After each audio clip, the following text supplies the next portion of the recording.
Okay, hello everybody. Hello, hello. Hi everyone. So we might want to wait a few more minutes in case somebody else wants to join. In the meanwhile, I think we could introduce ourselves. I think. Okay, hello everybody. Hello, hello. Hi everyone.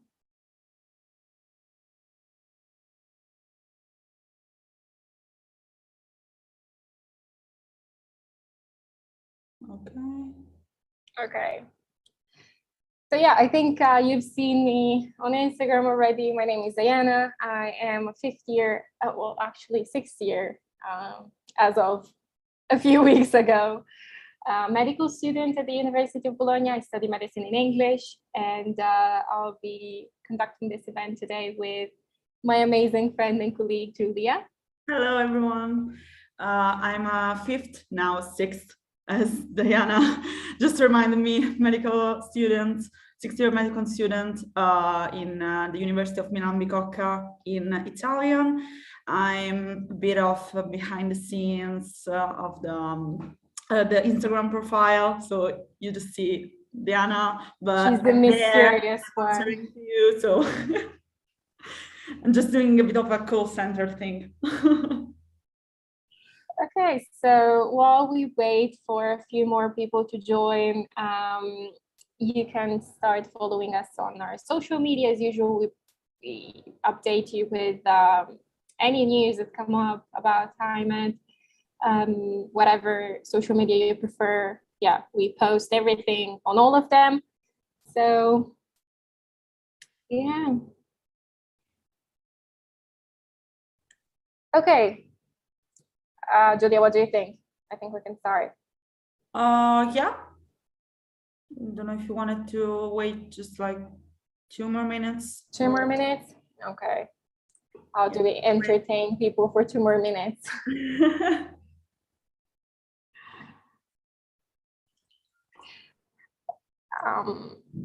Well, in the meanwhile, I think we can at least speak about Slido, because you probably, if you're on our website, you're seeing us on your left-hand side and you see this white box on your right side. So this is the tool that we're going to be using for interaction. So whenever you want to ask a question, or if you had doubts, if you didn't understand something, if the audio is not working, or anything really at all, please use this tool. You need to go to www.slido.com and insert this code right here, and you'll see it on the right side of your screen. Yeah, we have an entire team that is just there to help you, to answer you, to assist you in everything, like with simulation, with any questions you might have. Just feel free to ask. We are there. Don't worry. So yeah, I think we can start to see if it works, if it's all right. So are you ready to begin? Are you excited? I'll have somebody typing already. Nice.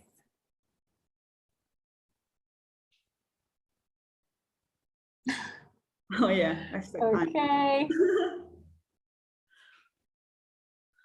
Okay. Yes, amazing. Yes. It's a big yes, so I'm assuming it's okay. All right. Excitement, so yeah.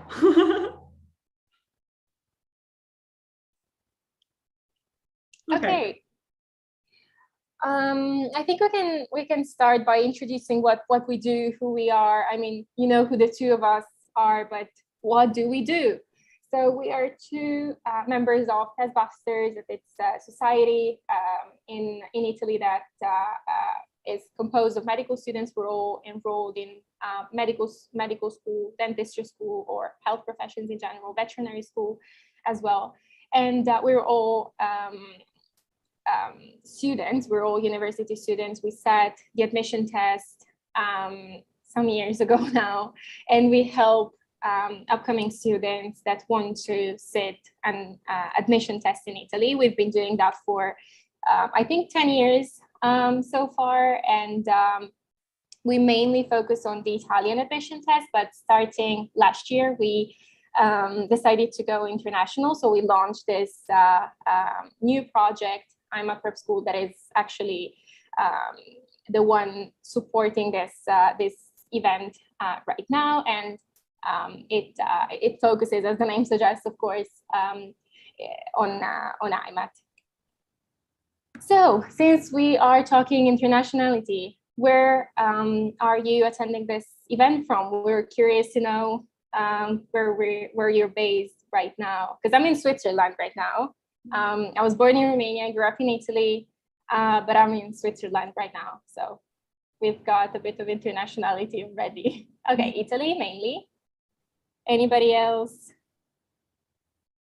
Don't be shy. Don't be shy, yeah. Nobody knows who you are. So whatever you write, it's going to be anonymous. So you could also write Netherlands. We will believe you. England. England. Hello, hello. Canada. Wow. Amazing. Italy, Portugal. Nice. Oh, wow, amazing. So mainly Italy, but yeah, we have some people from around the world. We have somebody who's still typing, so let's wait. Vicenza.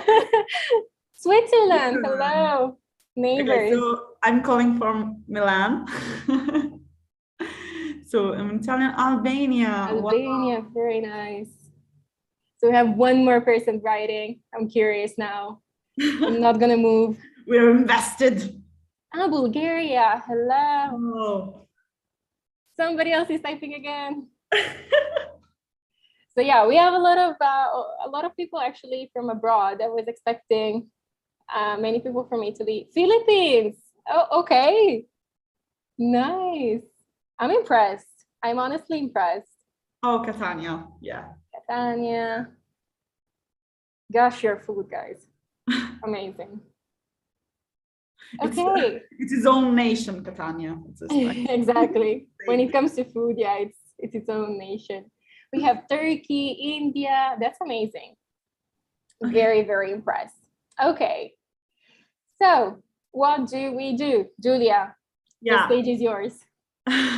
So we are, as Diana told you, network of medical students. We offer university orientation, just like today's event, and we offer advice on IMAT based on our experience. All of the teachers who will teach IMAT and do this kind of events have taken and successfully passed the IMAT. So we know what it means to just sit there and take the test. So we've been there, and we can give you some advice because we passed it. Just like we have experience about it. We also offer one-to-one personal coaching if you might need it, which is to help you design a study plan, which you will use in the summer just to prepare for IMAT. Then we have online intensive courses, exercise books, and online simulation, free online simulation. And we offer also online support on our pages that we showed before. So just feel free. We will go more in depth with our offer just later, but feel free to contact us with anything, with any doubt or question you might have. So I'm hoping this worked. Okay. So what are the aims of these events? It's just asking many questions. You don't need to be shy. We're just here to solve all of your doubts about IMAT because it could be quite the unknown. So don't worry about it. And don't worry about also asking like silly questions that might seem silly, but they are not. Trust me. We're just here to solve any kind of doubt. So what are we going to do today? We're going to do some orientation about how it is to study English taught medicine in Italy. So how is the environment? How are the teachers? How are the structures of the universities? And we will talk about the IMAT structure, which changed recently. And then we will talk about how to study for IMAT, how to prepare for the test, because preparation and having a plan is key.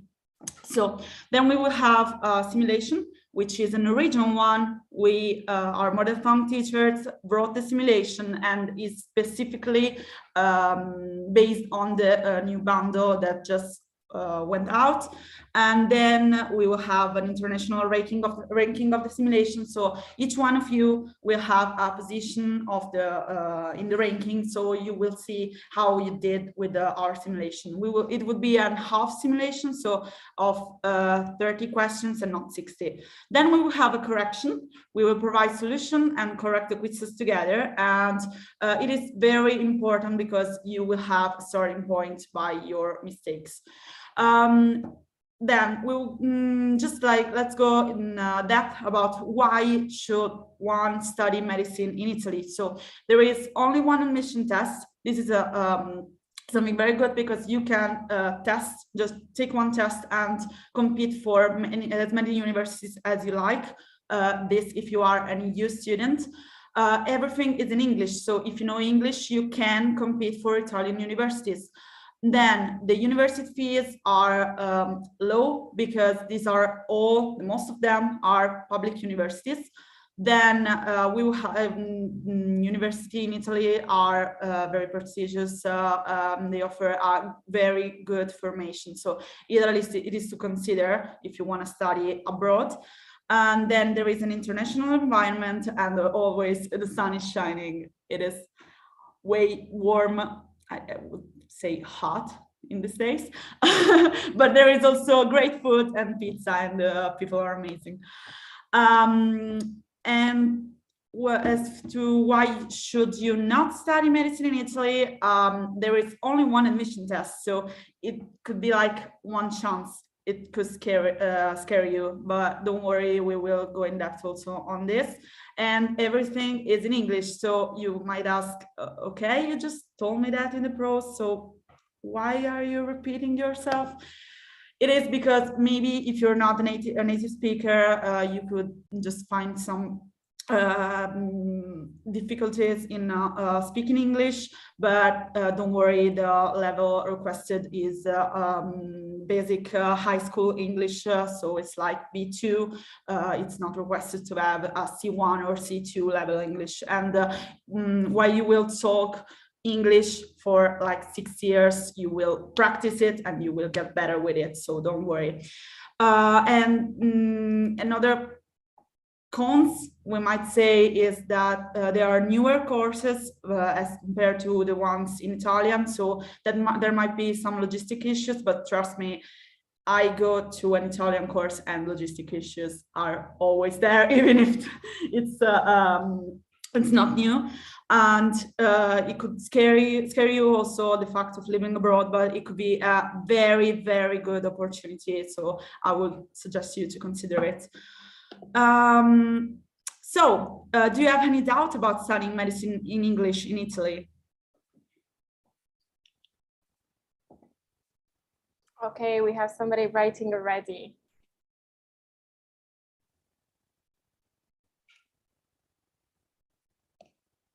Of course, it's going to take a while. If people have to write a full question, it's going to be a bit weird for a minute.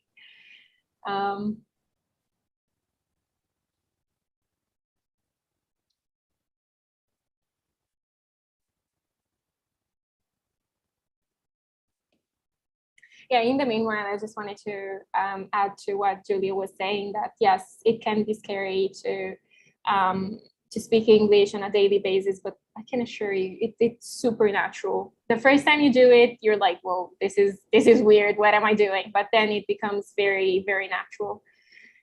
Do I have to present any English certificate? So actually, we're going to talk about it. You will be presenting an English certificate during the registration process on University. If any of the word I've said sounds scary to you, we're going to deal with it in a minute, so don't worry. However, no, to apply to enroll in a university, most universities, you do not require to present English certificate, just because taking IMAT is considered as having a level of English high enough to attend. However, some universities, and I think Bicocca, Julia, correct me if I'm wrong, usually asks for an English certificate.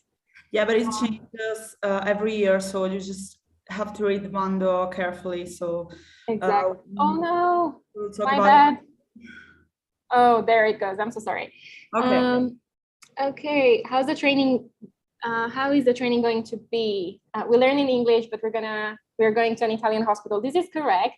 And usually people see that as a con, but I am so convinced that this is actually a pro, because as hard as it sounds, it's actually providing you with a double language, bilingual education, because you still have to learn and take exams in English, but you go to the hospital and you have to translate it all over in Italian. So at the end of the day, you know more. So congrats.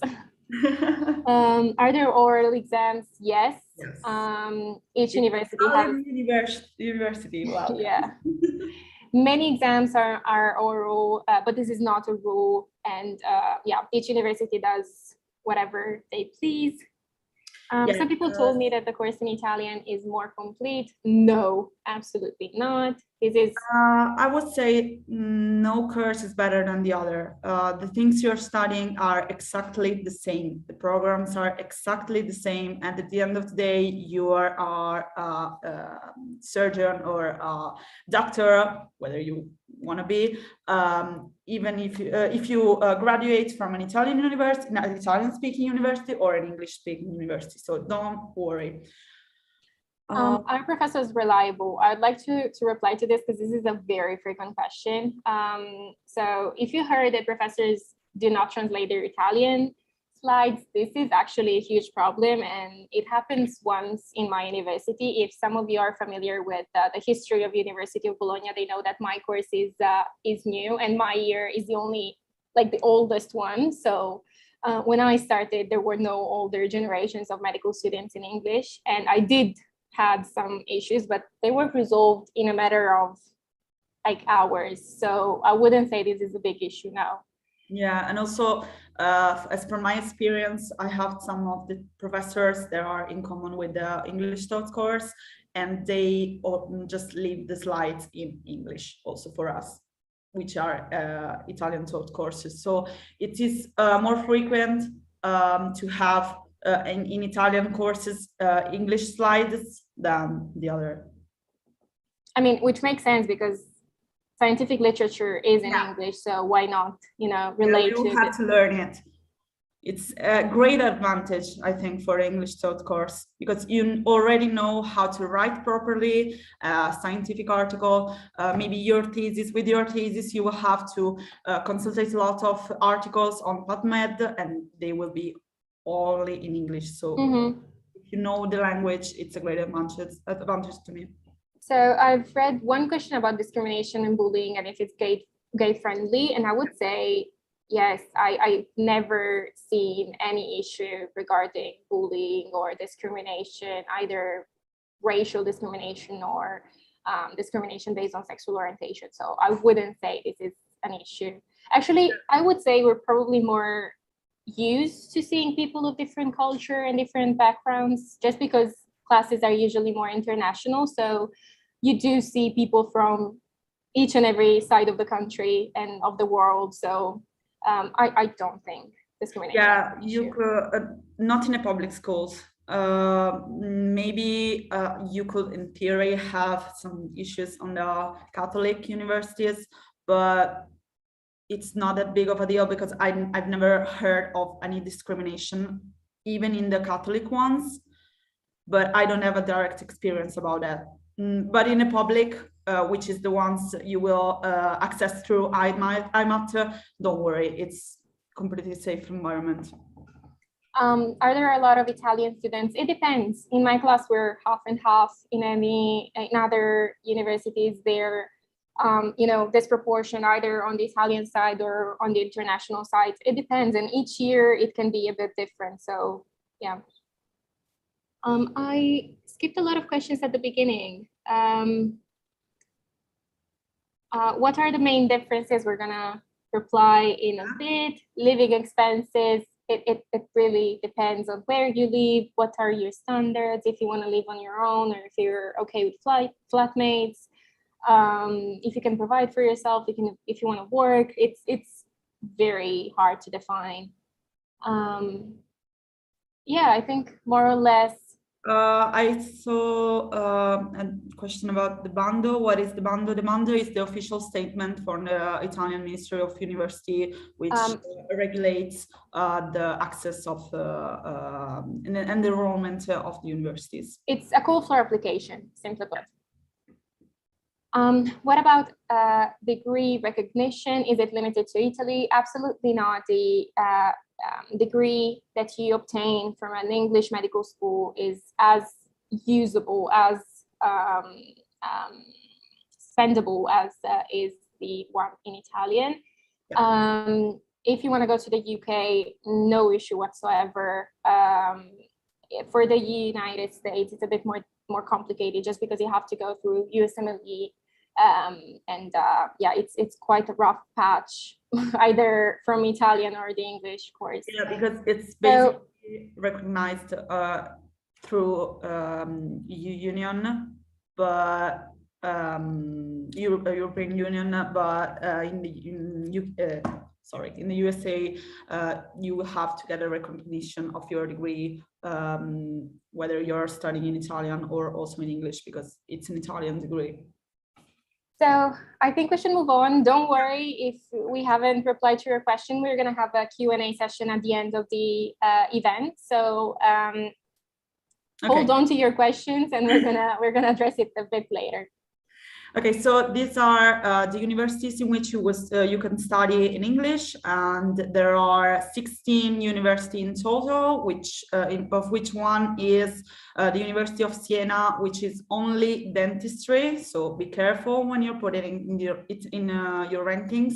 And then we have a new university, which is Ancona, and then we have dentistry also in Sapienza University, which is something new of this year. And as for the common features between the Italian courses and the English taught one, you can do the Erasmus in the English taught course. Of course, the thesis will be written during the 6th year, and you will have oral and written exams, as we told you before. And this is a big pro, if I might add, because the classes in the English taught universities are small, so you can have more direct interaction with your professor, which is big pro. And also when you're doing clerkships, you will be assigned to maybe one doctor, so you will be able to experience a lot more on the medical field. Then there is the international environment, which is also for me a big pro. And as for the English certificate, it depends on the university. As far as we know, only Bicocca asks for a certificate to enroll, but just be sure to check their bundle, their call for admission. So it will be written on there, don't worry. Okay, so I think we can introduce our amazing Chiara, who's gonna talk about University of Milan. Yes, thank you, Diana. Hi, everyone. I'm Chiara. And as you can probably guess from my t-shirt, I teach biology at IMAT Prep School. And I am a 3rd year going on to the 4th year of University of Milan, or also called IMS, International Medical School of Milan. Very briefly, I'm going to explain to you how it works, especially because this year, the one that you will hopefully be going into this university, we had some changes that are extremely exciting. We have 2 preclinical years, which will be held in Segrate.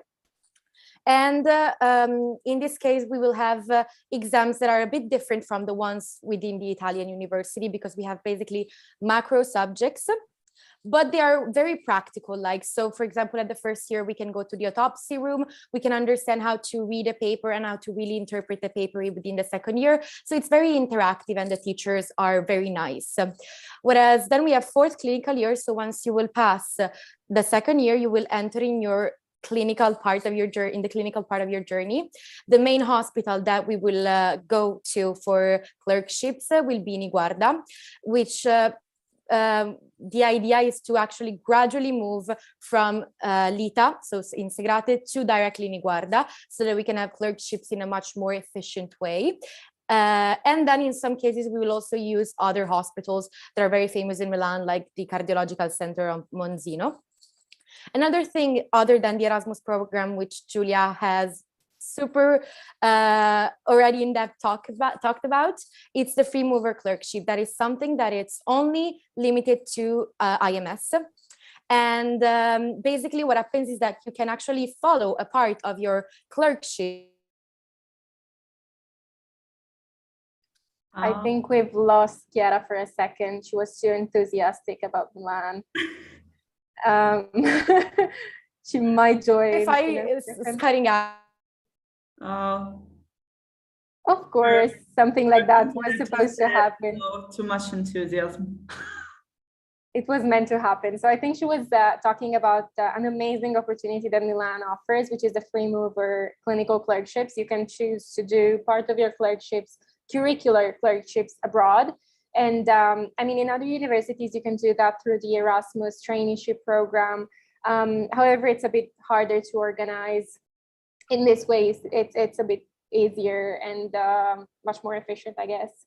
I'm so sorry you lost Chiara, because she's super enthusiastic. I apologize. Yeah, no, she's gone. She's dead. We're sorry, Chiara. May she rest in peace. Okay, let's just move on. Sorry, Chiara. To the University of Milan Bicocca, which is the little twin of the university I attend. I attend the course in Italian. This is a very new course. I think it was founded at the same year of Bologna's one, because now we're in the 6th year, so there will be the first graduates of the University of Milan Bicocca. And we have, it's very, very crucial for you to know that this university is not in Milan, but is in Bergamo, which is a city near Milan, just like an hour and a half away with car or train. And you will be studying inside the hospital, which is the hospital Papa Giovanni XXIII of Bergamo, which is a very, very new hospital. It's great. Diana, if you could just go on with the slide. Yeah, this is it. And you will also have some labs in Monza, which is the place in which the Italian University of Medicine is held. And then we have, as for the course, in general, we have the first 2 years of horizontal tracks in which you will study preclinical topics and have macro exams, which are groups of exams that in other universities may be singular, just like, for example, in the first year you have techniques, which is physics and chemistry together, whereas in other university you might have chemistry and exam and another exam of physics. So you will have this group of exams just to have some more credits that you can put in the clerkships. So it's a very big pro of the University of Milan Bicocca that you have many, many hours of clerkships starting from the 3rd year, and also some experiences from the 2nd year, in which we'll go to family doctors. Then we have from the 3rd year the vertical tracks, so we will study clinical topics, and for each apparatus, the pharmacology, radiology, and all that concerns that apparatus. Then you will have also hints of bioinformatics and bioengineering in every exam. Okay. Okay, unfortunately, we don't have our amazing Sarah, who studies in Pavia. She left me with the job to tell you about this course. As you probably know, it's the first one. It's the first historically course that offered an English degree in medicine and surgery. So for this reason, it has its prestige, and one of the main features is that it has many classes of graduates. From what I've heard, because I've never been to Pavia, to be honest, I haven't visited it yet. It's a small town. It has a huge network of colleges for students to sleep, study, and eat. So it's very student friendly. However, I have been told that there isn't much to do for students because it's not a very socially active town, but I cannot relate. So please don't. Yeah, but you come from Bologna, so it doesn't yeah, matter. exactly. Probably I'm used to a much more, activity. What I can tell you about this school is that they have a very clinical approach starting from first year. I think it's something that actually is typical of all universities in English, and it should be praised because unfortunately many medical schools in Italian are still very theory oriented. So it's a way of getting your hands dirty from a bit earlier on. They have many practical laboratory based workshops starting early in their career. And this is again something that many courses in English share, is the fact that they have less exams in the 6th year, which doesn't mean that they do less exams, it's just a matter of having them shifted in the first 5 years. So that they can dedicate more time during the 6th year to their research project, which is gonna end up in their thesis that you have to write a dissertation about and you have to defend during a public event, which is very nice. And this is how you end med school in Italy, basically. Finally, one peculiar thing about the Harvey course is the fact that they have this super cool, to my opinion, Harvey Medical Society. It's basically a network of students and alumni that organizes classes, conferences, and I'm not sure if it's in first year or third year when they start their clinical topics, but they give you, they clothe you with the white coat. And it's done publicly, and there's family. I think that's super cute. And yeah, not all universities have it. So well done. But yeah, now my beloved University of Bologna. What I can tell you is that one of the main features of this course is it's new, and yes, there are pros and cons to it, but it's a course that does changes when it needs to. So whenever there has been a problem, I can tell you from personal experience, it has been resolved in a matter of hours, if not days. The courses are integrated, so it's something that Julia has mentioned when talking about Bicocca. So instead of studying topics such as anatomy as a whole or physiology as a whole, which is something that Italian medical schools usually do, we go by apparatus. And for instance, you study the cardiovascular apparatus and you study the anatomy, the physiology, the semiotics. Same thing for when you go into clinics. So you study cardiology, cardiac surgery, the pharmacology, the radiology, whatever there is to know about that specific topic. And once again, as you've learned so far, clerkships start early. You start with basic life support and defibrillation in the first year. In the second year, you're thrown into the hospital for a week in order to learn how to approach a patient. And you have the basic nursing skills and the basic surgical skills, where they teach you how to do an IV line, how to draw blood, ABGs, how to suture, how to mend a surgical wound and stuff like that. So it's to my opinion, it's a bit better because the first year, the preclinical years are quite boring. You have to study a lot. It's all books and it's heavy. And having this experience is really lighten the mood a little bit because you do something else besides studying. But I've talked too much already, so it's again with great pleasure that I introduce you to Aurora, who studies in Rome, Tor Vergata. There she is. Hello, guys.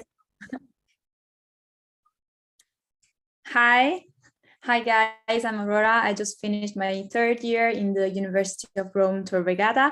I'm here to talk about the universities of Rome, which are located in Rome. And So first thing first, I'll start with my university, Tor Vergata. So as you can see from this picture, it is quite nice and it is located outside the Great Ring of Rome. So it's very easy to access actually from inside the Rome itself, but also from the periphery.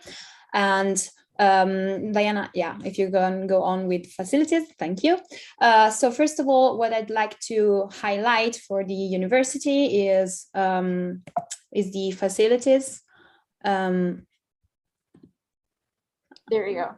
We're having some troubles with the slide. Yeah, thank you, because I wasn't controlling the screen as well. Thanks. So what about the facilities? First of all, we have many didactic labs.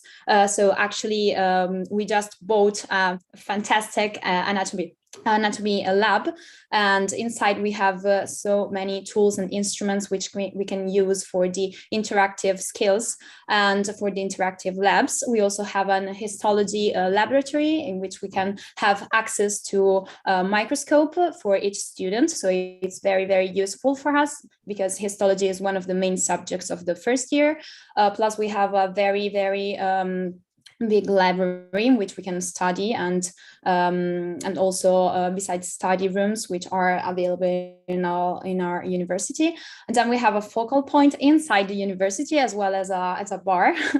So basically we have all facilities for our students, and we also have a campus which is called the Campus X, which offers rooms available for students which come from abroad, and it also has some discounts for students which come from foreign nations, and also a sporting center which is called Tor Vergata.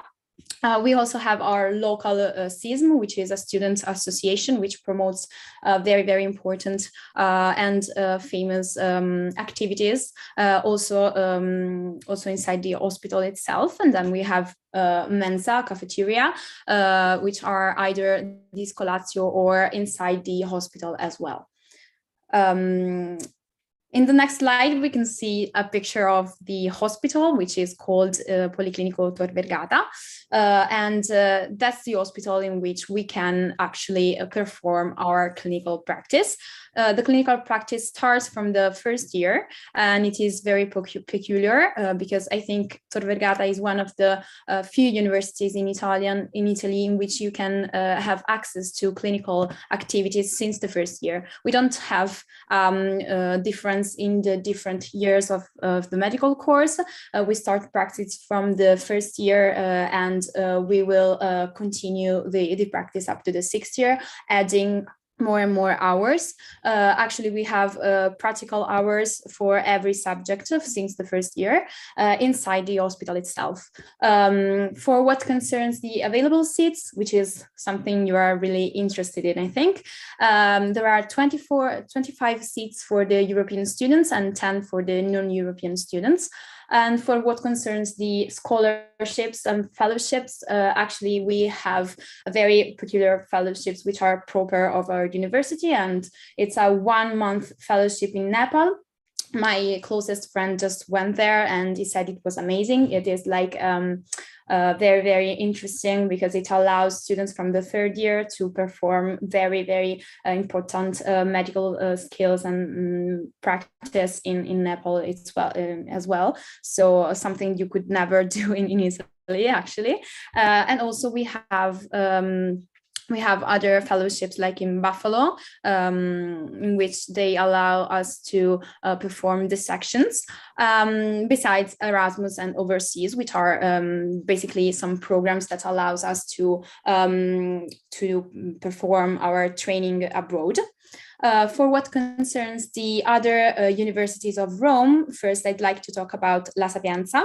So La Sapienza, as many other universities in Rome, has a medical course which is divided into 2 preclinical years and then 4 clinical years. The available seats are 38 for the European students and 10 for the non-European students.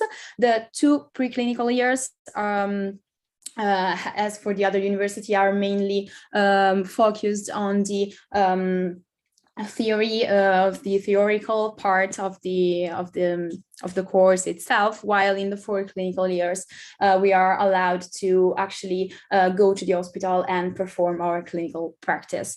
La Sapienza is a very, very important, famous, and actually monumental university. It is quite big, much bigger than Tor Vergata, and also quite old and very fascinating. Actually, here you can see a picture of the center of the university itself, and it also offers traineeships, libraries, study rooms, as well as Erasmus programs. And here in the next slides, you can see, we can briefly mention some private universities for which the call for the test for this year has already been published. And actually, unfortunately, you cannot apply for those universities this year. You can eventually apply for them the next year. I hope it won't happen, actually. I wanted to show you those universities, which are La Cattolica, Campus Biomedico, and then we have Unica Millus. And okay, for what concerns the private universities in Milan, we have San Raffaele, and then the Humanitas University. Yeah. So sorry for my connection. Yeah, I cannot see you anymore now. Oh no. Okay. This is not you can hear right. me? Okay. Yeah. Okay, so I'll leave you the word, Diana. You can go on. Thank you, guys. I hope it was helpful. Absolutely, absolutely. Although the technical problems, yeah, we're still striving. And here is our amazing Nara, who's gonna speak about the University of Turin. Actually, I was raised in Turin, so I feel quite some pride about this city. But yeah, she's the expert here. Hello, everyone. I'm Nara. I've just finished the 2nd year in the University of Turin. Actually, our university, so the medicine and surgery, is in Orbassano, which is near Turin. And if you come from Turin, if you live in Turin, it's quite easy to reach the university. Otherwise, you should have a car, or it's a bit difficult. There are 70 spots for the students belonging to the European Union and 32 for the non-European students. What is interesting here is that we have a clinical backbone from the 2nd to the 5th year, meaning that we, starting from the 2nd year, we analyze clinical cases on the subjects we have studied, on the diseases we have studied during the year. We have anticipated clerkships. So in the 1st year, we have an interprofessional clerkship with the students of the of nursery. We go to the ward and we learn to take blood samples and put urine catheters and take vital parameters. And in the 2nd year, we have the BLSD course, and then we start the practical clerkships from the 3rd year. In particular, in the 2nd semester of the 3rd year. And since our university is in an hospital, it's easier to do the clerkships there. Facilities are the library. We have study rooms, which are interesting because we have 3 different study rooms for those who want to stay in silence, those who want to chat a little bit, and those who want to repeat all together. And then we have a simulation center where we can practice, like if there is an emergency, or hear the heart sounds, hear the lung sounds. And we have a canteen, which is actually the canteen of the hospital, but we can go there, and there are some like discounts for people who have an ISE, which is lower than a certain number. Okay, so unfortunately, we don't have any other student from a university, any university in Italy so far. So we usually don't give advice on university that we don't have a student that studies there, just as a modus operandi. But yeah, these are the universities that we know. We have somebody who studies there and can give you a real feedback as of how it is to be there and study there. Regardless, we have written some articles on our blog section on the website. So if you're interested in knowing more about a specific university, if you want to read how it works, any really in-depth information, check our website. Under uni guides, you're going to find these universities. And yeah, that's about it. So now we're curious to know, which is your dream university? Where would you like to study in Italy?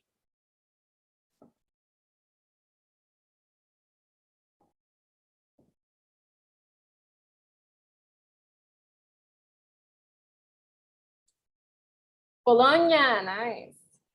I mean, it was rated the best university in Italy a few days ago, so sorry. Sapienza, Pavia, Padua. Pavia, okay. Very big Pavia. Yeah, it's huge. Even bigger. Okay. Statale. Okay, so there is a mixture.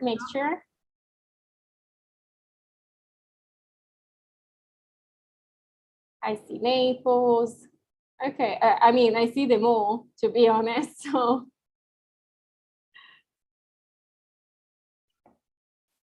okay, Bologna's taking it back.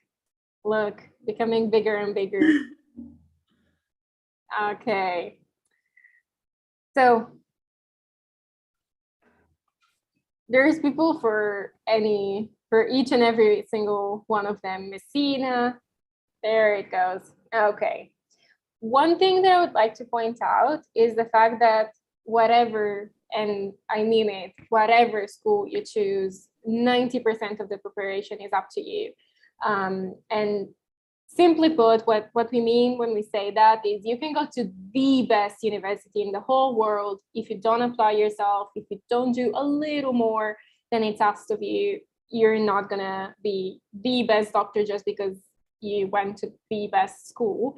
And the same goes, you know, on the contrary. I mean, you can go to a super crappy school that has no facilities, no, you know, services whatsoever. But if you really put yourself into it, if you apply yourself, if you do your best, you're gonna end up being an amazing doctor regardless. And I mean, there is plenty of people around, you know, who studied in very normal schools, but that dedicated themselves to studying, to research and clinical practice, and are amazing people overall. So whatever school you decide, no worries, it's gonna be good. Yeah, we're all medical students. We all study the same subjects. It's just passion, you know, that puts you through it. And getting philosophical. Now the boring part, how to enroll. So if you've enrolled already and you're, you know, set, shut your brain for a second. I mean, you might want to hear us just because you want to check if you've done things the way we say it's right, and you might notice if anything is out of order. If you still haven't enrolled, please listen carefully, because this is probably the most important thing that you have to do besides studying for IMAT and going there, basically. So this is probably how you imagined IMAT. You know, you apply, you study, you sit the exam, and everything is amazing. But actually, it's Italy, guys. So things are very complex, very bureaucratic. I mean, you've probably heard that the call for application, the ministerial decree, was published on a Friday night at 10 p.m. Yes. So things are a bit more complex than they seem. Therefore, you should really expect the unexpected. How do you register? So we should make a distinction. If you're an EU student, you need to simply go to www.university.italy, universityitaly.it, and follow the procedure online under IMAT, accesso programmato IMAT. One thing that we suggest is still to check your first choice university. go on their website and see the call for application, or bando, as Julia was suggesting, because you might find there some other information, further requirements, or whatever piece of information you can gather. That's the place where you can get it. If you're a non-EU student, you need to pre-enroll first. So I know some people get quite scared when they hear this word. It's a bit of a pain actually to go through. What pre-enrollment means is that you need to obtain the Dichiarazione di Valore, which is basically a paper that says that you've completed 12 years of education, which are necessary in order to apply for an Italian university. If you haven't had 12 years of education in your country, because some countries have 11 years of education before university, you'll need to have a foundation year in one of the universities that have foundation years in Italy. But if you have 12 years of education or more, go to an Italian embassy or consulate in your country, ask for the Dichiarazione di Valore. You just tell them that you want to study medicine in Italy in English, and they're gonna know. Please note that the universities of Messina, Pavia, and Turin will require a pre-evaluation, which is basically a procedure that you do before doing the pre-enrollment. You basically apply on their website. They evaluate your candidature. They give you a paper, which is a pre-application and a pre-acceptance. And with that paper, you go ask for your Dichiarazione di Valore. And once you have the Dichiarazione di Valore, you can then register in Imr Italy. Nightmare, bureaucratic nightmare, I know. But we're in Italy, so get used to it. But we're in Italy, so get used to it, yes. Once you go to University Italy, actually the procedure is more or less the same for EU and non-EU candidates. You just sign up on the website, and you're going to have to fill in your personal information, provide your email address. If you're an EU student, you're going to be asked the list of universities that you want to apply to, and they need to be ranked according to your preferences. So, and this must be very clear. You need to rank them according to which ones you like the most. There is no mysterious strategy, no way around it. There is no trick or treat. You need to list them the way you like them most. And finally, if you have it, a language certificate, an English language certificate, of course. Because in case you have an English certificate, and in case you score the same amount of points as somebody else, and the same points in each section, so in general knowledge and logical reasoning, in biology, in chemistry, and in math and physics, in this exact same order, then if you have an English certificate, you're gonna be given priority with respect to the candidate that doesn't have it. In case you both have the language certificate, then the younger candidate has priority. I know this sounds very complicated, but actually we have, again, an article on our blog that we're going to link later during the event. And in a matter of days, we're going to publish a video on our social media explaining how the ranking list works and how this priority thing works as well. Once you have registered on University Italy, you need to pay the IMAT fee, which is basically the amount of, the fee that you have to pay for the test. You'll be directly redirected to the webpage, the payment webpage. You pay your 130 euros, which is the fee for this year, and then you need to download the receipt and bring it with you on the test day. This is actually very important. The two documents that you need to have on the test date are this receipt right here and the PDF that you can download at the end of the registration process. Let's talk numbers now. In 2022, the spots have been increased slightly with respect to 2021. So we have 671 spots for medicine and surgery, 44 for dentistry, for a total of 715. Of course, these are the numbers for the EU candidates, and non-EU are roughly half those of the EU candidates. Here's a slide with all the numbers per per university. Yeah, I don't really have much to say about this. You can screenshot the page and that's it. And here is the exact same slide for non-EU candidates. Okay. Just to give you an idea of how things works, these are the numbers for IMAT 2021. So as you can see, last year we had 1,300 people who registered for the exam. However, only 9,000 gave in a valid paper. So one might ask, what happened? I mean, there are 4,000 people less, you know. So either these people didn't go, they didn't sit the exam, or they sat the exam and they made some stupid mistake at some point in the process. Either they didn't write their name, or they didn't fill in the papers correctly, they didn't give in the papers correctly. And a further information, further important and interesting information is the fact that another 3,000 people didn't score higher than 20, which you know is the requirement, the threshold for EU candidates. So if you don't score higher than 20, you cannot be listed in the ranking list. And here you can see the spots for 2021, which as you see are a bit less than 2022, so good news.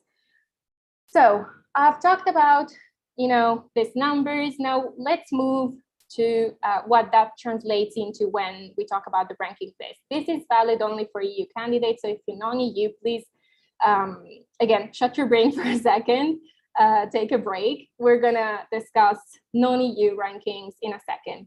So usually the first question that we get asked during an event or whenever, you know, we receive a message on our social media is, what is the perfect score that I should aim to? And my answer is usually 90, because that's the safest score. That's the only safe score, actually. What I mean by that is, unfortunately, the test changes from year to year, and candidates change from year to year. So it doesn't really make sense to aim at any score that isn't 90 points, which is the maximum. What could be indicative of your chances of getting into a school, a medical school, is actually your position in the ranking list. And we've made some calculations last year, and we noticed that the first 900 people in the ranking list were basically 100% sure to get into their first choice. From the position 900 to the position 2,750, they could make it into a university, depending on the universities they've selected during the registration process. So what that means is there isn't a perfect score. It doesn't make sense to focus on a score. And to make it even more clear, I want to point out that, you know, one year there could be genius candidates. They're all geniuses. You know that scoring 60 is usually very high, is usually very good for IMAT. But one year, everybody's a genius, everybody scores 90, and even your 60 points that are a very good score will not be enough. And the same goes the other way. You know, 40 points is a good score, not amazing, but it's good. It's usually good enough to get into a medical school in English.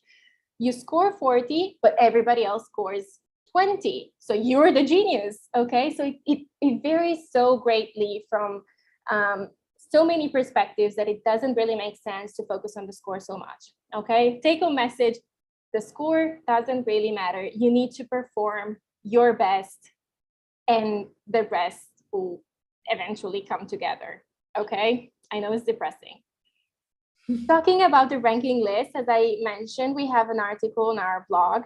I do think it's very well done. It's super clear.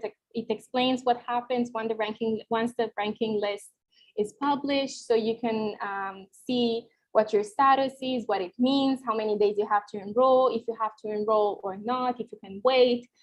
So please check it out. As I mentioned, in a few days, we're going to publish a video related to the same article. So to make it even easier to understand, and we're going to have practical examples. So do check it out if you didn't understand how the ranking list works, because we know it's not easy. Non-EU candidates will have a specific ranking list for the universities they've applied to. As somebody mentioned in the first mini Q&A session, non-EU candidates indeed can only apply for one university and therefore cannot participate to the national ranking list that I was referring to.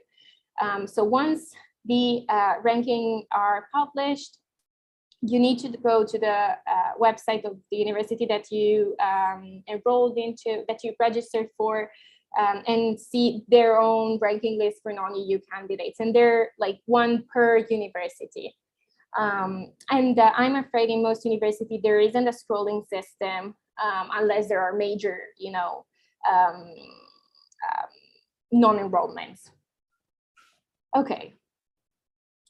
Now we move to dates.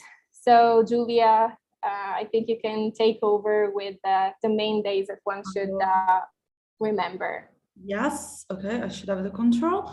So we have some grant dates for your application. So in this month, July, you will have to do the pre-enrollment if you are a non-EU student, and the registration on University. Then on September the 30th, you will sit the IMAT and take it, and then you will the anonymous rankings will be published first on September 27th. Then on October 7th, you will be able on University to go check your personal score, but you will not be able to know yet if you got in your favorite universities. And then on October 14th, they will publish the national ranking with the possibility to enroll in the university you got in. Okay, so you need to remember these dates. Okay, as for the IMAT 2022, we know that it changed a bit. Not as greatly as the Italian test did, but there have been also changes. So we lost 2 questions of general knowledge. So we have now 10 questions of general knowledge, 10 logical reasoning questions, which are the same as last year. Then we have 15 biology questions, which are 3 more than last year, 3 less, sorry, than last year. Then we have 15 of chemistry, which are 3 more than last year, and 10 on math and physics. So we have 2 questions more. So you just need to focus on all the scientific subjects, because sometimes people just tend to leave behind math and physics. Now it's more questions, so you need to practice it also a lot.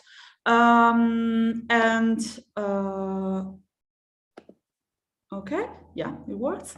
I hope someone follows Formula 1 as I do. I'm kind of a strenuous phone. So what topic scares you the most about IMAT?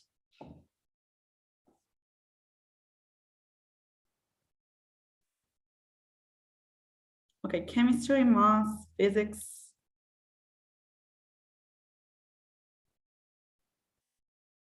Okay, all of them. Wow, general knowledge. Many people fear it. Okay. It's kind of, yeah, scary because you don't know what you're gonna face. It's always different, so I get the feeling. Chemistry, physics, math, okay. No one is scared about biology. Biology is okay. Nobody's scared about biology, right? Amazing. Okay. Like I had to scroll in order to see the percentage. Okay. Yeah, general knowledge is the big beast. Oh, wow. Okay. Okay, so as for the score, maximum score, as Diana said, is 90 points. We have 1.5 points for each correct answer. Each wrong answer is minus 0.4 points. And if you leave the question blank, you will have 0 points added.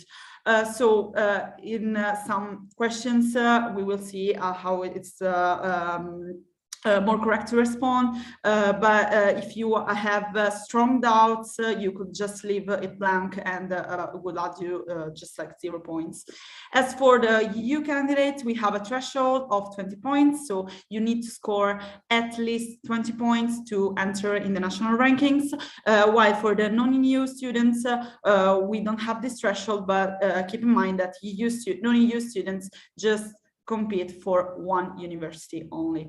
Okay, so as for the date, we already said it. We will remind you that is on September 30th, 2022, it's confirmed, and the test is written by the Cambridge assessment. So if you want to practice yourself, you should do it on Cambridge assessment level exercises, because it's really, really easy to find very easier and different types of exercises on the internet, but they will not be useful for your preparation. So let's get in depth of the types of questions you will face during the IMAT test. So as for logical reasoning, we have critical thinking, which are 7 different types of questions. And we will have the questions about summarizing the main conclusion. So we have a long test, and then they will ask you about which conclusion is the best. Then drawing a conclusion, so extracting a conclusion from the test, identifying an assumption, assessing the impact of additional evidence. So if you were given some additional information, how would it impact the text, or detecting reasoning errors, matching arguments, or applying principles. These are all types of questions. They are long texts, which you will need to familiarize yourself with, because it's very, very important. They are always there in the test. And then we have, as for the logical reasoning, the more mathematical side, we have problem solving, which is, we have 3 types of questions, which are the relevant selection, finding procedures, and identifying similarity. If you search this type of question on the internet, you will find loads of examples, don't worry. So this is a type of question you can face, which is a table, and there are graphs. And also, as for general knowledge, many of you were scared about it, but there's no specific way you can study it. So maybe what I'm telling you will just scare you a lot, but some topics are recurrent, so you can focus on them, just like learn about EU institution, literature, philosophy, geography, all topics you should have just familiarize yourself with in your high school preparation.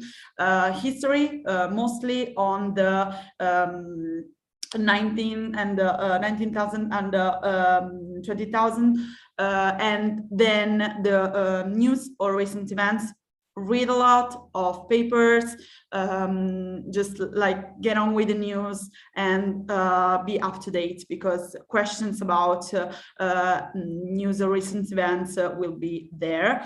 And then art, there could be some type of questions. This is very weird, I know, but there could be. And then as for the suggestions we can give you, we can suggest you to check the European, what's happening, Diana? Okay. We suggest you to check the European Union website to familiarize yourself with how the EU works, and listen to podcasts, read the news regularly, and learn new words, or play also trivia games to just familiarize yourself with new information, but in an easier way. Here is a piece of advice that I usually give to people who are non-native speakers like we are. It's a service of this dictionary. It's dictionary.com. I think you will use it. But you can submit to their newsletter of learning a word a day, and they basically send you 1 email a day, and you learn 1 word a day. Yeah, piece of advice there. Okay, so these are type of questions that were present in the past papers, like the UNESCO or monuments in most famous cities, or also in here you have a literature question like Dubliners by choice. So we find the topics we listed in the previous slide. Then, as for the scientific topics, the question might have multiple choice, tables and diagrams, drawings, especially for biology, but also for chemistry sometimes, and also complex question. If you are preparing yourself for the Italian test, the question you might find on the English one might be more complex than the Italian one. Okay, so you need to study a little bit higher and go a little bit more in depth about the information you are studying.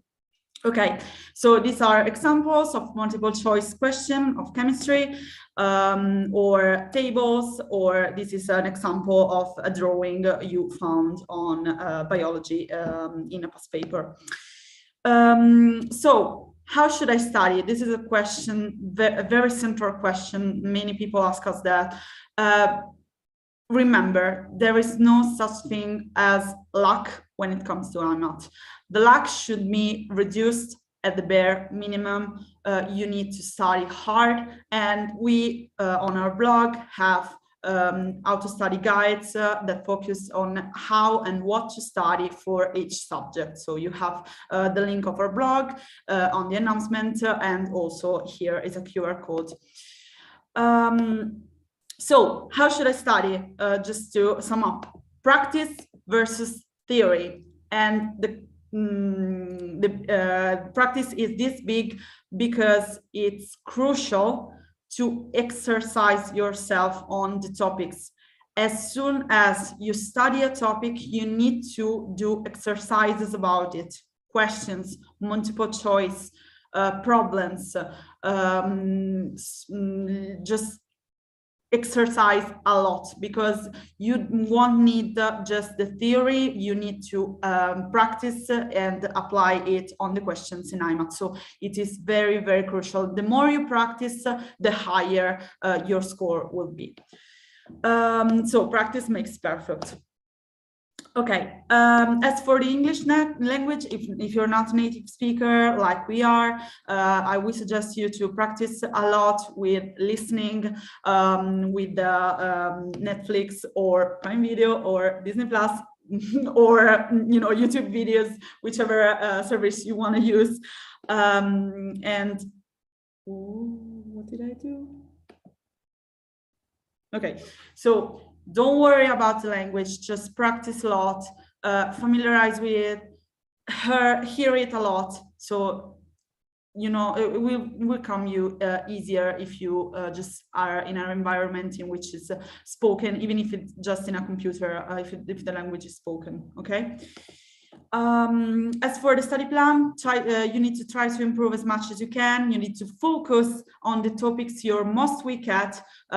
It's very easy to just keep topics you're not strong at, but you need to focus and to persist on doing that topics. Set realistic goals and stick to them. So just don't create a study plan that is impossible to follow, just like 3 hours to sleep and the other 21 hours I would just study a lot. I will finish a whole anatomy book in one day. It's not worth it and it's not useful. Okay, and then this is crucial for me. Don't get discouraged by other people's success. You have your own path to follow. You do you. Okay. As for the essential steps, make a study program, do exercises per topic, write down the wrong exercises so as to learn from your mistakes. This is crucial, because if you just got a question wrong and then just go to the other, you don't learn anything about it. You just write down your mistake and then you will remember it a lot more, trust me. And also do lots of simulation around August. Okay, have everything ready. You, when you sit at the exam, you need to know from which topic you want to start. You can start from each of the 4 subjects. There is no order you have to follow. So just create an order there that makes you feel safe and calm, because also being calm is key during the test. Okay, and this is a little trick. Reply even if you are unsure. This could be strange to hear, we know, but if you do all the tests randomly, you will have you will lose like 1.2 points, so it's not a good result, I know. But if you manage to exclude 2 options in each question and then answer all of them randomly, you will do like 14 points, which is a lot more.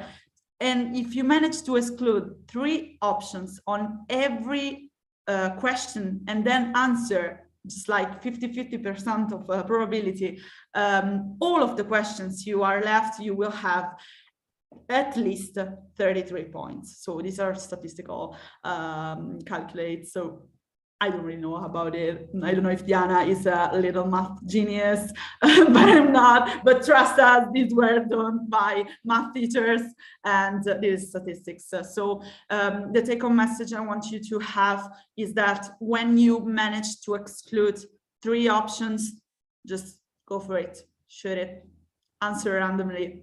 It's gonna be good for the final score. Okay. Okay, so. Okay, moving to what we offer for IMAT preparation, I would start with probably the most used and appreciated resource that we have, which is a complete question bank. It's completely online on our online simulator. It contains more than 1,500 quizzes. That's a lot of quizzes.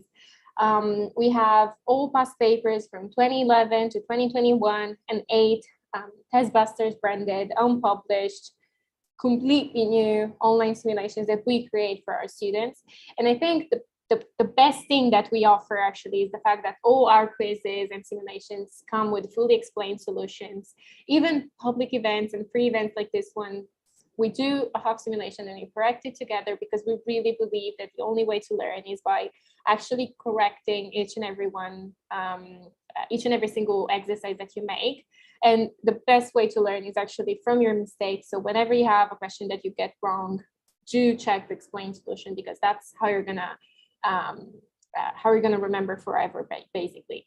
If you live in Italy, we have an exercise book, a paper exercise book. It's the 2nd edition, so it's been broadly corrected, and I think it's much better and much nicer. It has 340 quizzes divided by subject and topic, which we suggest that you use with a theory book. And finally, it has 2 brand new simulations. And again, all exercises come with fully explained solutions, this time in English and Italian. And we suggest this book usually to Italian-speaking people who want to either get acquainted with learning and reading English, or for those who don't speak Italian and want to get started, learning Italian. Unfortunately, so far, it's only available for shipping in Italy. So yeah. One thing that I haven't mentioned is the fact that the IMAT exercise book and all our actually online resources when it comes to quizzes and simulations are all contained in the complete question bank. So if you're undecisive, we suggest that you go for the complete question bank because it's complete, as the name suggests, and it contains each and every resource that we offer when it comes to quizzes and simulations. Also, our online simulator is very cool because it allows you to monitor your progress and see if you're doing better, if your scores are getting any higher or any lower, if there is any topic that you need to focus on a little bit more. So it's a great tool. It has national, international ranking, so you can compare yourself to other students. So it is truly a very comprehensive tool to use. The online simulator also contains some free resources. We have the 2021 IMAT past paper, again, with fully explained solutions, and a TV branded simulations that will be released throughout the year. We just released one yesterday, and it will be available until August 31st. So you can decide to do it now to see which is your starting point or midpoint, depending on where you are during your preparation path, or you can save it for later in August. Okay, moving to courses. IMAT Prep School offers a practice and revision course. We actually have a complete course with a theory module, but unfortunately our theory classes have ended in May. So we now offer a practice and revision course only. They're online, so they're for people from around the world. We actually have students from literally any country that you can think of. They are live, so you follow us just as you are doing now, and you can actually interact with us, which is probably the best thing about a live course. Yeah, you will be able to, sorry, Diana, you will be able to unmute yourself as well as of course. write question in chat. So we will. Yeah, it's not a webinar, it's a meeting. So it's everybody's welcome to open their mic, to keep their camera on. We usually have to, convince people to open their cameras, and everybody's in pajamas usually. So the practice module, we do a lot of quizzes together. We correct them together. We usually tell our students all our tips and tricks, the best strategy to deal with any kind of quizzes. Our practice module will start on August 1st and it will end on the 4th of August. It's a full day course, so 9 a.m. to 6 p.m. And then the revision, in which we do 3 simulations together. Time simulations as if we were on the test date, and then we correct them, as you probably guessed. And within the practice and revision bundle, you get the complete question bank and the video library, which is a 30-hour resource with more than 100 videos divided per topic and per subject and per topic. So you can revise each and every topic that you wish through videos. If you are an Italian speaker, or if you're interested in following a course in Italian, we have this bundle that unites and merges the practice and revision course in English with the practice and revision course that we do for usually Italian students, but everybody's welcome, of course. So the practice and revision course that I've just explained is the same. We simply add a practice and revision module in Italian, which goes from September 8th to September 11th, again, 9 a.m. to 6 p.m. Yeah, that's right. Either online or in class. So if you're looking for a course in class where like physically you go to a place and you see human beings, which we're not used to so much these days, this is the choice for you. And again, the theory video library is included in this bundle. Last but not least, we have the practice and revision in Italian only. So you can choose to do the course in Italian only, again, either in class or online, and the video library is included. Finally, this is a promo code that we've created specifically for you attending this event, to thank you for your attention and your patience. So yeah, write it down. It's a 15% discount for all IMAT courses, both on our English website and our Italian website. They're only valid for IMAT courses, so you cannot use it for anything else, just the courses, and specifically the IMAT courses. And it's valid for any kind of course that you wish to buy, either the one in English, the one in Italian, the bundle together, whatever you choose. Okay, I think I'm gonna wait like 1 second for people to write this down. We actually might want to write this down in the announcement section that you've been using and that we've been ignoring very badly. So yeah, give me a second. Okay, I'll write it in the announcement. Julia, you can take over. Okay. And just to sum up everything, we will share our socials. Here is our community on Facebook. It's a private Facebook group with students who are preparing, studying for the IMAT test. And in there, you could just like share exercises you don't really understand and have the help, or both from us as teachers and also from other students. So it's a very useful group. I would suggest you to join. And then we have our Instagram, in which we share pills, which are just like summaries of topics that are very frequent in IMAT, or quizzes, or just like news such as the decree, or any events we will have to be held, or any new simulation. So just to be updated. And you also could write to us. Me and Diana are personally answering our messages. So if you want to contact us, just do it on there. And then we have our website, which we spammed a lot in this whole event. But in there you find everything you might need, just from going from the courses to like our blog, or maybe just our simulator. Okay, we need to ask you to come to fill up this form. It just takes 3 minutes.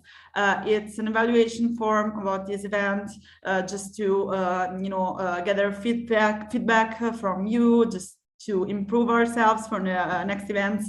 And if you could it is completely anonymous. If you just could fill it up, it would be great for us. So please.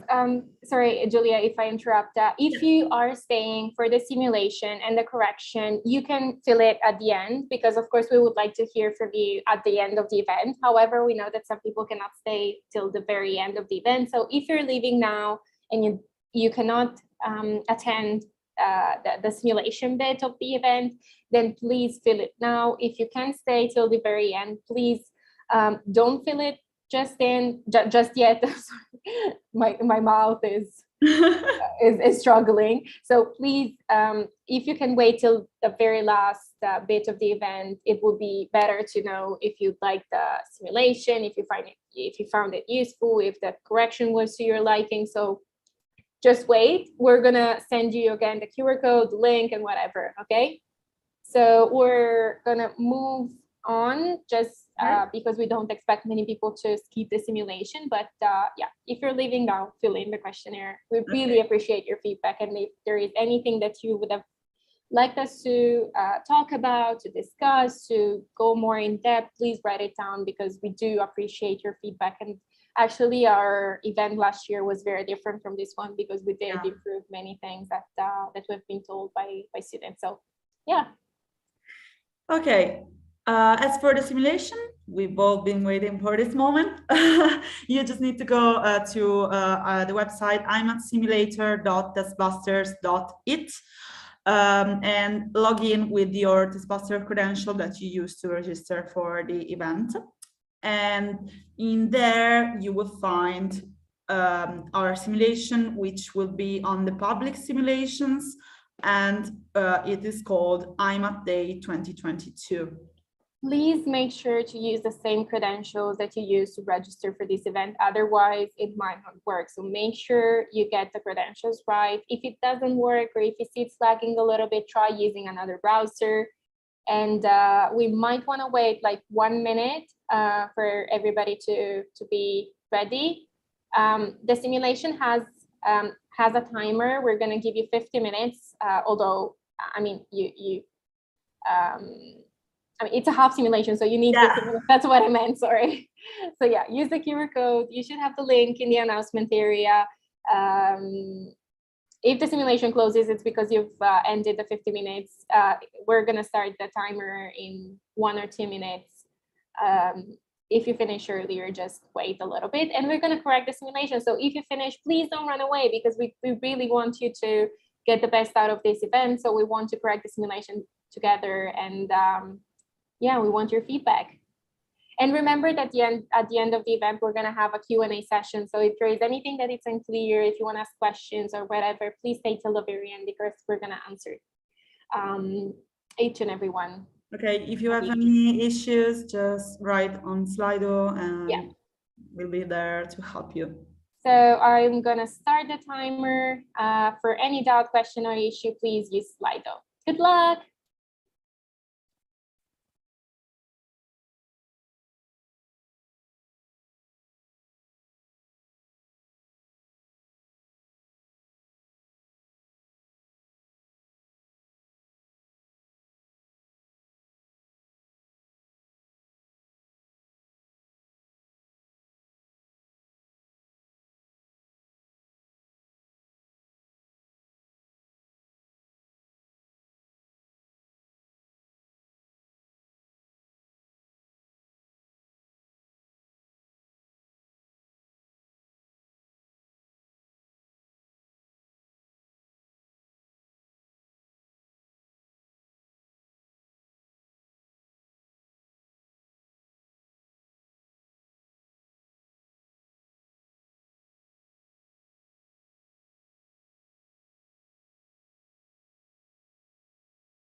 Okay, time is up.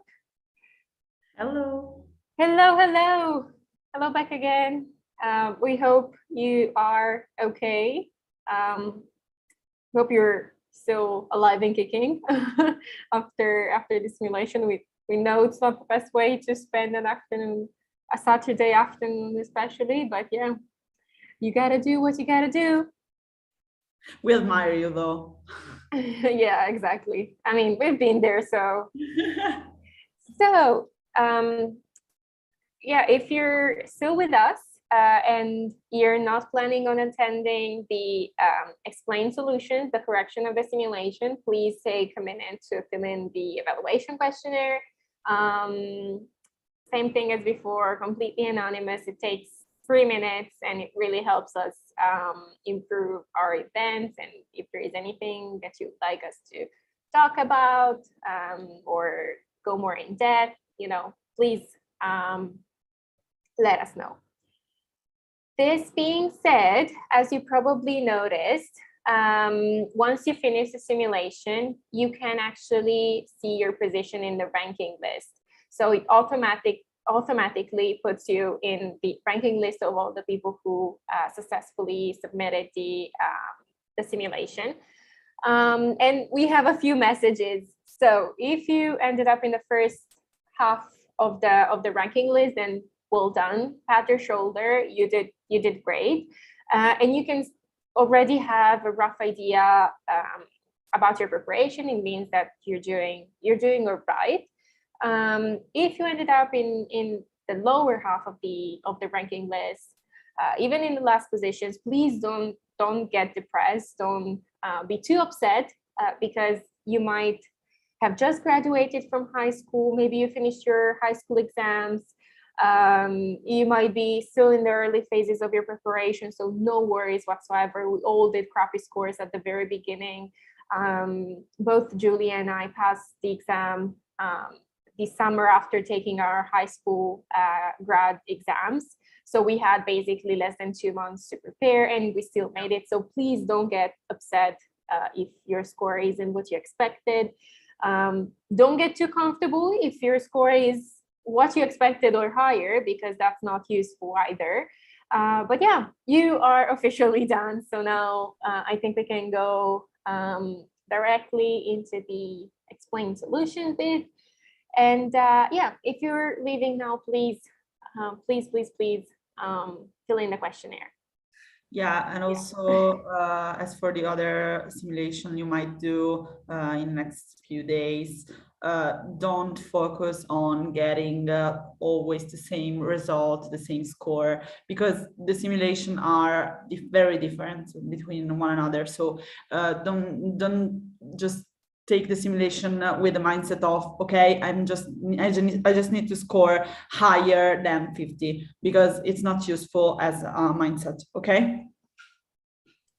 Okay, so let's start with logical reasoning and general knowledge. And Nara, the stage is yours, dear. Yes. Okay.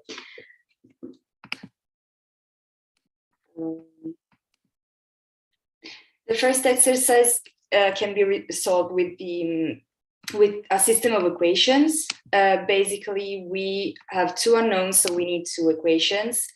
And the first one is for Pierre, and the second one for Mark. We know that Pierre earned 700 euros and he worked 30 sessions at the normal rate and 10 sessions at the overtime rate.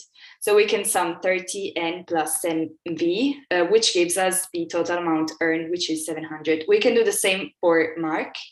Basically, by solving the equations, we can obtain N, which is equal to 15, and then we just need to substitute 15 in the first equation, and we obtain B, which is 25, sorry. So the correct answer is C. The second exercise, basically, in the second exercise, they ask us to find the main conclusion of the text. The main conclusion is something that can be found in the text, in other words. So it's a phrase that can be explained in text in other words, and the only one that can be true is the E, because the first one is too drastic to be a conclusion. The second one is again exaggerated. The third one can be a conclusion, but is not the main one. You could make a mistake in this solution, because it says that food containers made from recycled plastic are potentially carcinogenic. Actually, not all the plastic makes potentially carcinogenic food containers if recycled, just the one which contains the compound of polyethylene. So it's not it's not the correct answer. The following is a personal assumption, so the correct one is the E. In the third exercise, it said that both incidence of alcohol and breast cancer have increased in the last years, and they assume that alcohol intake has caused more breast cancer. It's not sure. It has to be verified, so we cannot say it's certain that alcohol intake has caused more breast cancer.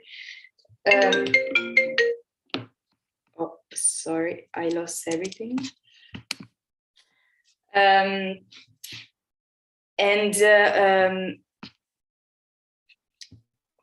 It's not sure that they have lost alcohol intake has caused more breast cancer. So the correct answer is the B, because the flaw in the argument is that in the text they give a causal explanation when only a correlation is given. So we need to verify that breast cancer has caused, that more alcohol intake has caused breast cancer.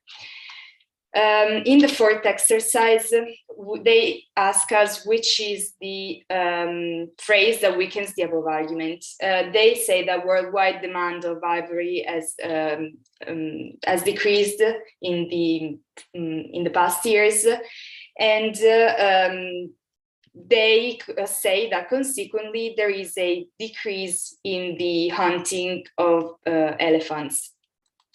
The correct answer here is C, because the worldwide demand for ivory fluctuates considerably at certain times of the year, so poachers stockpile ivory to sell when the market improves. We cannot say if this statement is true. Basically, it would be a functional assumption and not a general assumption. So we can say that the correct answer is C, and it weakens the above argument. The fifth exercise, the correct answer is B, because in B we can say that there are some tiles which are different from the one given by the text, and all the others have all the same pattern. Sixth, Snow White was the first film, was the first animated film produced by Walt Disney, and it's the first animated film in colors produced in the USA.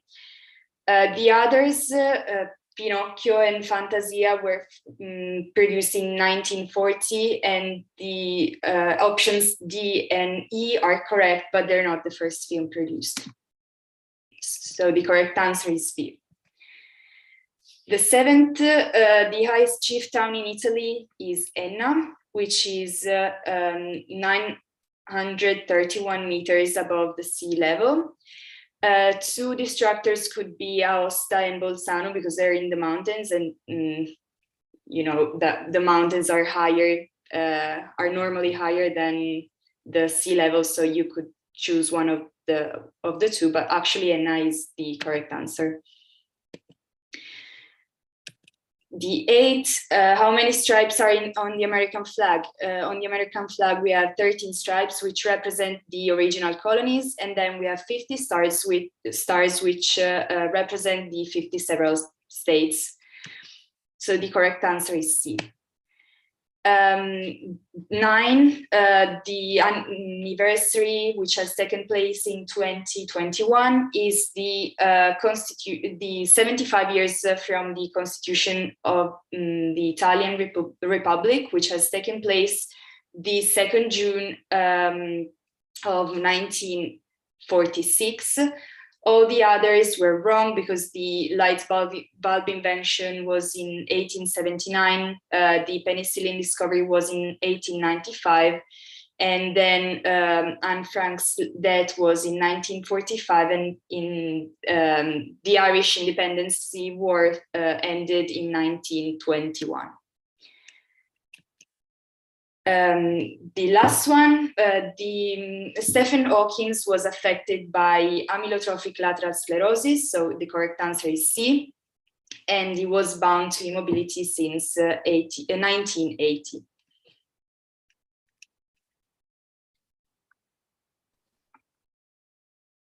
Okay, so I am back, guys. I am back, and now we're going to look at biology. So the first question asked us which cells were in the phase G0, which are basically cells that do not undergo the whole replication process. So they're not actually undergoing mitosis, but in some condition, they can actually go back to it. And for example, the main one are liver cells, neurons, and muscle cells. So the correct answer was A. Number 12 instead dealt with respiration mainly. We had, for example, here we had 3 main things that we needed to answer to. The first thing was that the negative pressure within the thorax was important for expiration. And this is not correct because it's important for inspiration. Instead, when we look at the second one, instead we see that it's inspiration that is always an active process. This means that it always involves muscles, and that is true. We always need muscles to inspire and to inhale air. Last, gas moved from the alveoli to the blood by diffusion, and that was also correct. So the correct answer was C. For number 13, instead, we had which is the main part of the cell controlling the movements in and out. Here we had to distinguish 2 main things: the cell wall, which is for a plant cell, the thing that is surrounding it and that gives it protection. And it's made by plasmodesmata, which are important for communications.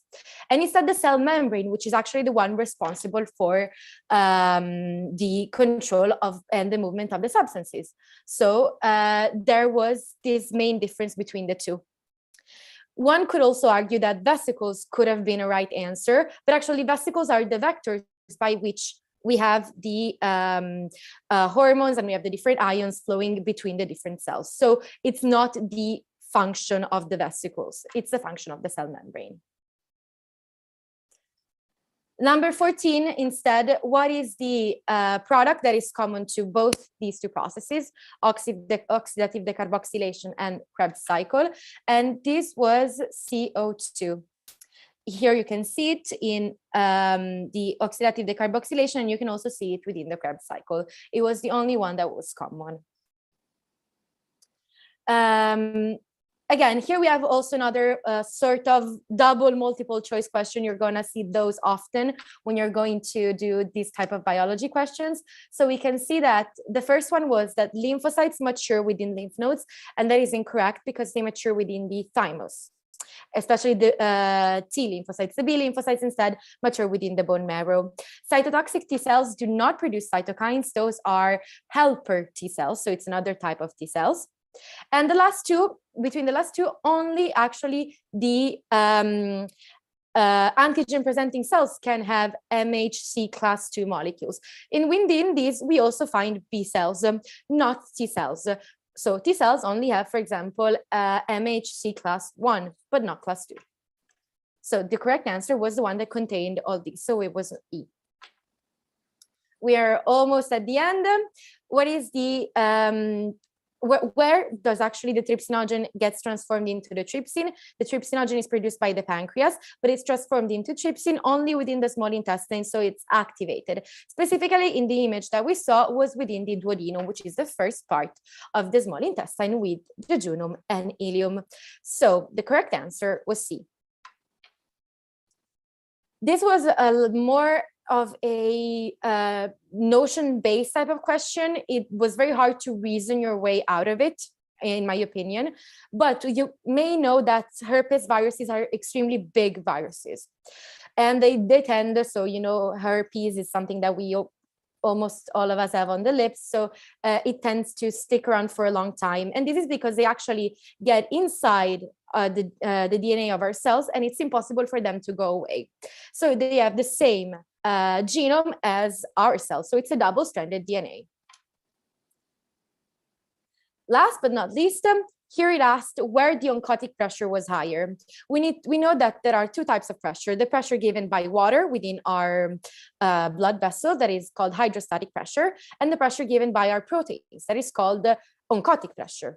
In this case, when we're entering the nephron, which is this part right here, we have that the water flows out and it's filtered by the glomerulus. So of course, since we are filtering water, we will have a huge decrease of hydrostatic pressure, and therefore here the hydrostatic pressure will be the highest, whereas here the oncotic pressure will be the highest. So at the level of the afferent arteriole, we will have a higher hydrostatic pressure, whereas at the level of the efferent arteriole, which is D in this image, we will have a higher oncotic pressure. And the correct answer was D. That's all, guys.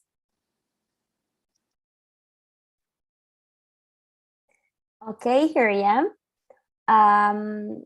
I'm Chiara. I study, you're knowing me right now. You've not known me before. I study medicine and surgery in Modena, but in Italian, not in English. And I will correct chemistry for you today. So let's start with question 19. We had to choose which element belongs to the same group as the one we see here. We need to know one basic rule, that in the same group of the periodic table, we have the same number of electrons in the outer shell. So basically here we see that we have only 2 electrons in the outer shell, so we know that this element belongs to group 2. So we have to look throughout the options, and the only one which, for this reason, belongs to the second group is C. Okay? Let's move on to question 20. First of all, we had to write the equation that gives us water, and it's oxygen plus 2 moles of hydrogen, which gives us 2 moles of water. We know that 48 grams of oxygen need to combine with 6 grams of hydrogen to make water, to form water. So we need to calculate how many grams of oxygen we need when they react with 2 grams of hydrogen. So since here we have that going from 6 to 2, we have the, a division which is divided by 3. We have to do the same here. So we have to divide 48 grams of oxygen by 3, and we obtain 16 grams, which is option B. Let's go to 21. In 21, we had to choose which of these elements is used to produce energy. A little spoiler, it was urane 235, but we need to know that all the other options are elements used to produce energy, but they produce less energy with higher risks. Some examples are here: the carbon-14, which is used for fossil dating. We have tritium, which is an isotope of hydrogen, which is used for nuclear fusion, and it's an extremely unstable compound. We have iodine, which is iodine 131, which is used for radiotherapy and in hyperthyroidism. And then, last but not least, uranium-235, which is the one from we get the most energy with the lower risk, and it's used for nuclear fission. So the correct answer was D. Moving to 22. First of all, we had this image, and we knew that the black dots were carbon. In each carbon is bounded to 3 hydrogens. So the drawing of the molecule was this one. We know that there is only a single bond between the 2 carbons, so it's an alkane. And since there are only 2 atoms of carbon, we will know that this is an ethane. And the correct answer was A.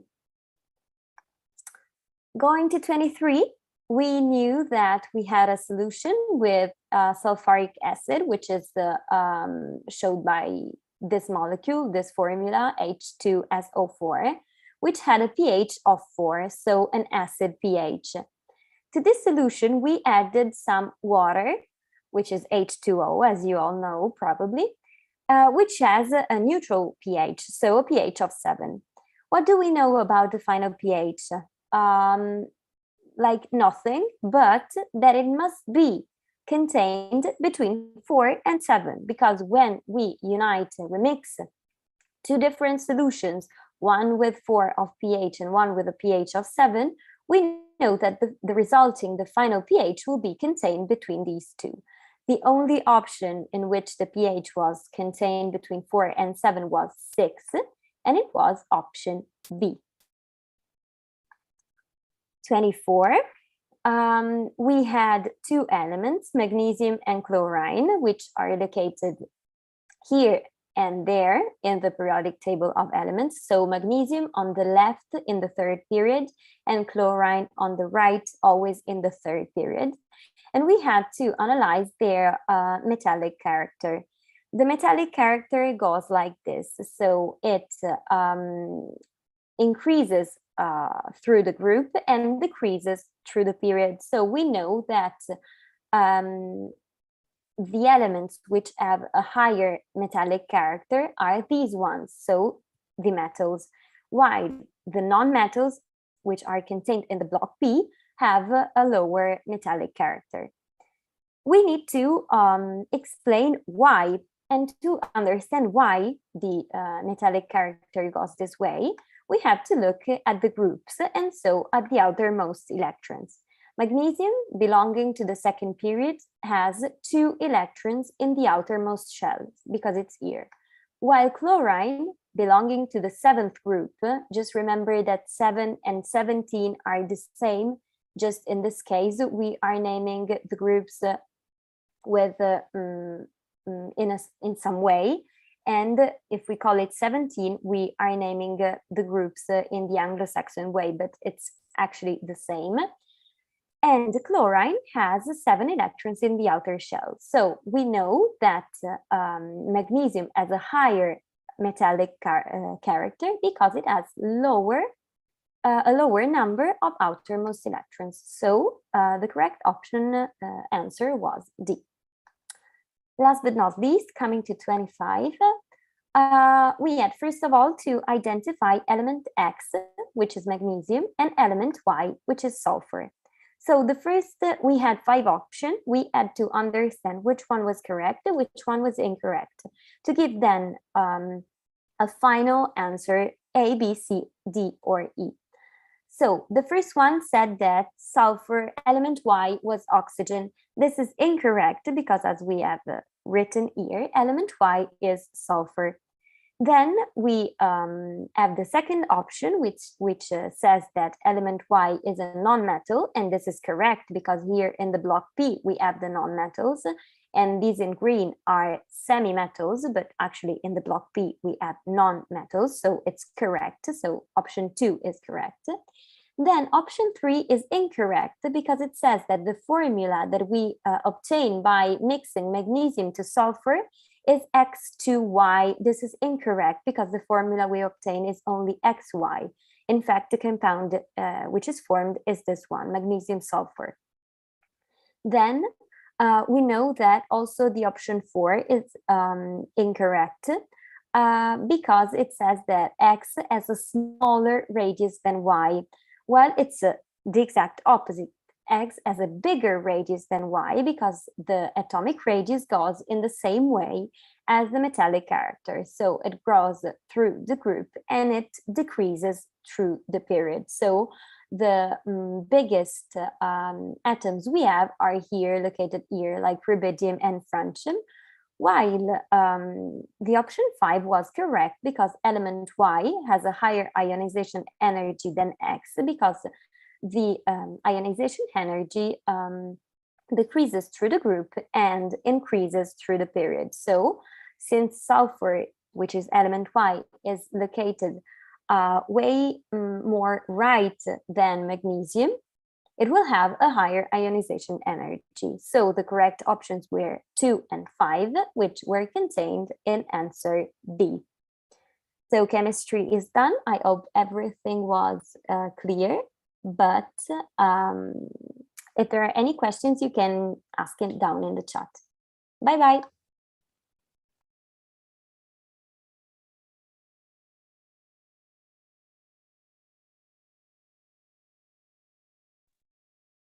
All right, so let me introduce myself. Hello to everyone. My name is Federico, and I'm currently studying on my third year. I'm studying medicine in Bologna. And so let's pass to maths and physics, so the last questions of the simulations. So let's start from 26. So in this case, we were asked to find the average, the arithmetic average. And in this case, there were the power consumption and the internet usage. Be careful because the internet usage was a distractor. In this case, where we were just asked to find the average of the power consumption. So in this case, we had 800 plus 500 plus 650 plus 1100 plus 1250 plus 1150 over 6. All right. So, and we have found these values by looking on the graph, and the result is 908. So the correct answer was D. All right, so in this case, we look at the graph, then we get the values, and then we use them to calculate the average. All right, so be careful because the internet usage was a distractor, and in many exercises, there are these kinds of distractors. All right. Let's pass then to 27. So in this case, we were asked to find the sine of the angle BDH. So we know that the sine alpha is BH, so the height of the triangle, over the hypotenuse. So in this case, we find the height of the triangle or of the trapezium by using the area of the triangle. So 2 times the area over HD. And then we get 16 centimeters. Then we find AB, which can be found by using the area of the trapezium. So we know that AB plus CH plus HD, which is equal to AB plus 2 times BH, which is the height, over 2 is 64 cubic centimeters, square centimeters. So by solving the formula, we know that AB is 3 centimeters. Now we find BD. So we have the perimeter of the trapezium, and then we subtract all the other sides of the trapezium, and then we get 18 centimeters, which is BD. Now we can calculate the sine of alpha, which is BH over BD, which is, in this case, 8/9. So the correct answer was E. Let's pass then to 28. So in this case, we are talking about deceleration. So the body is moving with a uniform deceleration. This means that the acceleration is constant because it's uniform, and the acceleration is negative because it's a deceleration. So in this case, if we have a uniform deceleration, it means that the rate of change of speed does not change because the rate of change of speed is the same as the acceleration. They are the same thing. So the speed is changing, all right, because the object, the body, is decelerating. So in this case, the speed is getting smaller and smaller. So for this reason, in this case, the speed is decreasing, and the correct answer was C. Let's pass to 29 then. So in this case, we had a graph with a spring and a mass attached to the spring. And then in this case, we can calculate, we start by calculating the elongation of the spring. So 16.4 centimeters minus 15, which is 1.4. And then we're going to find the corresponding value on the graph. So 1.4 on the graph on the y-axis. And then we find the corresponding value of the load on the graph. And in this case, we see that the value is 3.5 newtons. So on the x-axis, the load is 3.5 newtons. So in this case, the correct answer was, in this case, E. All right, so let's pass to the last one. So we have to simplify this expression. So in this case, we have 3x times 3 cubed times x to the power of minus 1 over 3 cubed. So we raise everything inside the bracket to the power of 3. And so we have 3 cubed times x to the power of minus 3 over 3. So this means that we have 3x times 27, which is 3 to the power of 3, times x to the power of minus 1, because we had x to the power of minus 3 over 3, which is 1. So in this case, we have 81, which is 27 times 3, times x over x, because we had x to the power of minus 1. So we simplify the x, and then we get 81. All right, so the correct answer was C. And that's all for the simulation.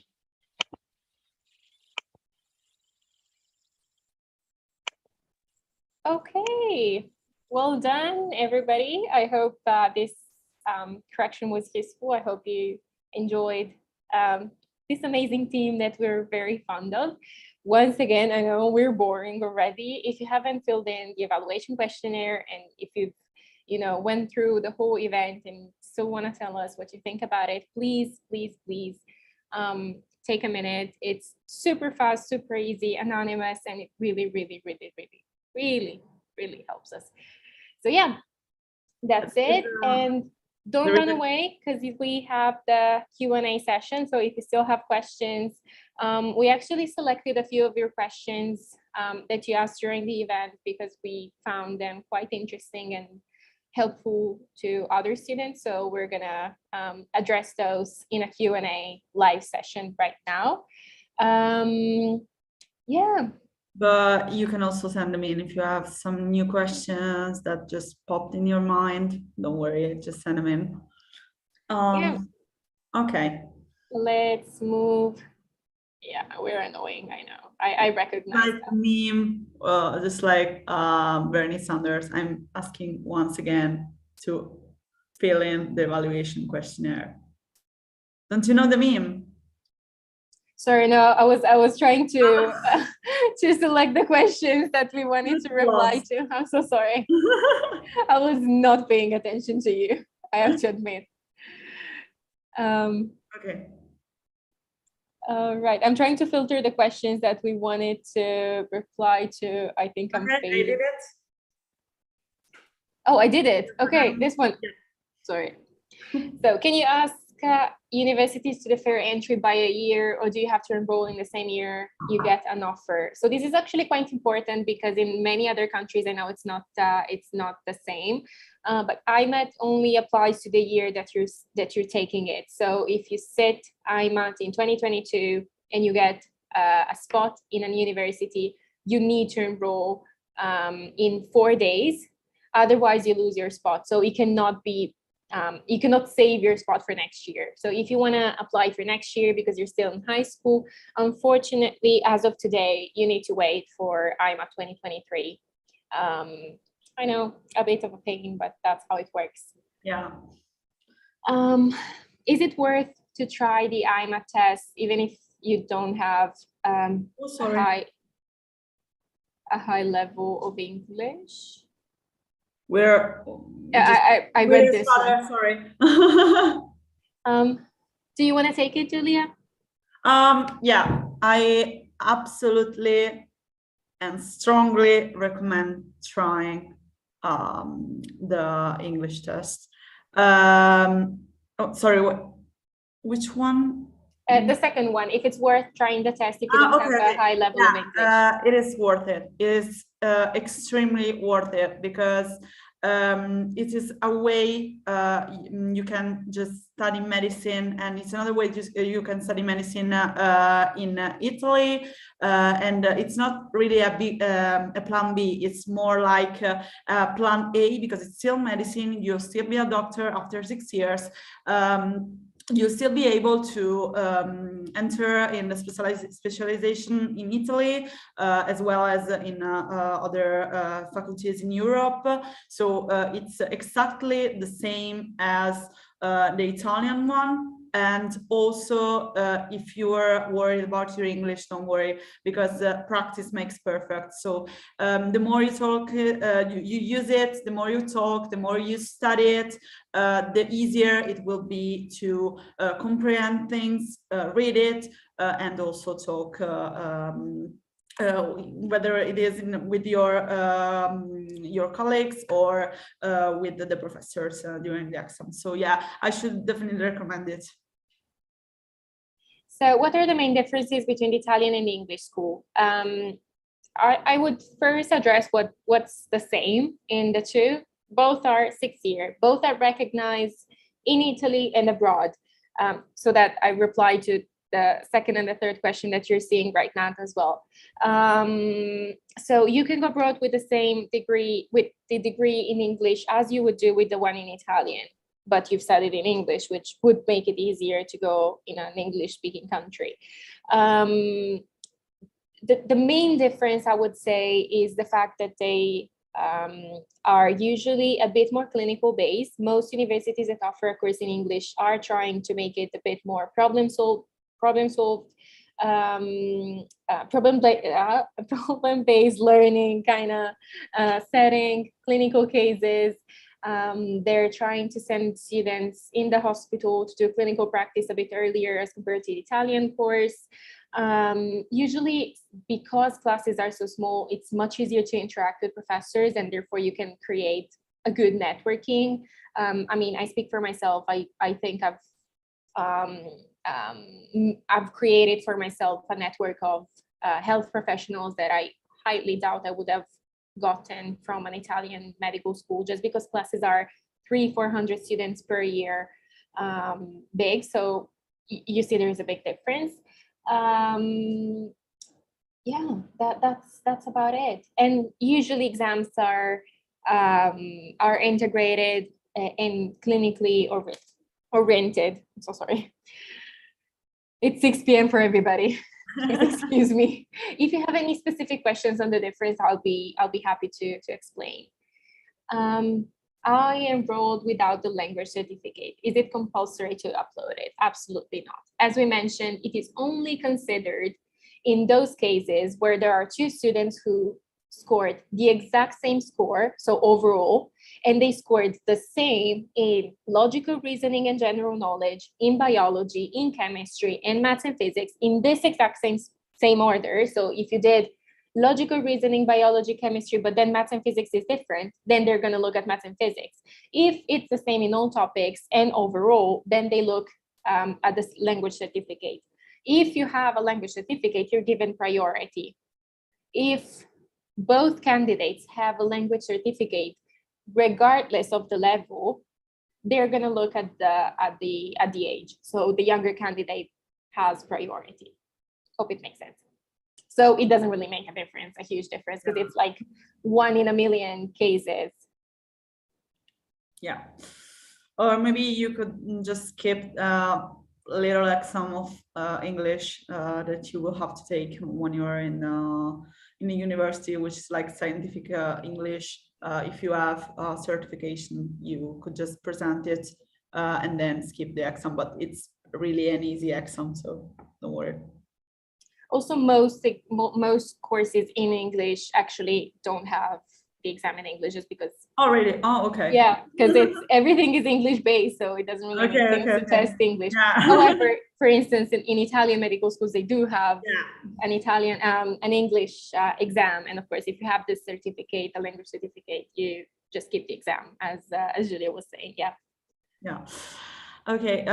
Historically, based on experience and on average, how long does the successful candidates take to prepare for the IMAT?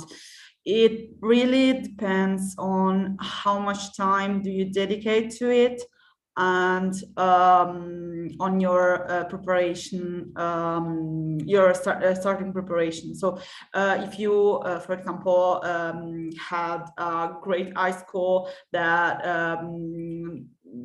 teached you a lot on the science subjects, it would be easier for you to take the test right after high school, because you already have the knowledge you need to do a lot of practice just right away. So it really depends on the level you're starting to, but I absolutely think that if you just graduated, it is possible to just prepare and study during the summer. It's like 1 or 2 months.